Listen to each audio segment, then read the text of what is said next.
Dagsa ang daang-daang job applicant sa Job Fair 2012 na inorganisa ng Philippine Star kasama ang GMA News TV.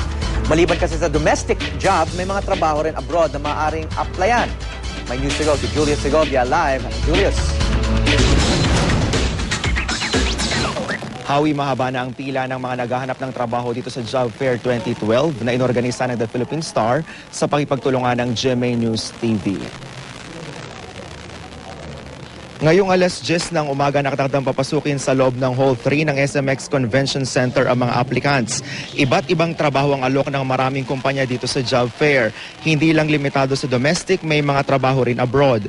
Kaya naman talagang dinagsa ng mga aplikante. Dito sa bansa, maraming kumpanya ang naghahanap ng web designer, sales manager, online English teacher, Android developer, data encoders, waiters, technical engineers, messenger at program analysts.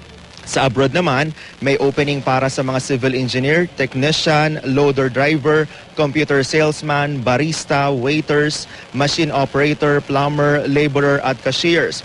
May booth din dito ang GMA News TV. Naghahanap ang network ng production assistants, production coordinators, floor directors, program researchers, segment producers at news reporters. May photo booth din kung saan libre magpakuha ng litrato ang mga aplikante. Hanggang alas 6 ng gabi ang Job Fair ngayong araw pero hanggang bukas pa ito dito sa SMX Convention Center. Kaya naman inaanyayahan ng lahat ng mga naghahanap ng trabaho na sumadya rito. Yan muna ang pinakasarawang balita mula sa Pasay. Julius Segovia, GMA News.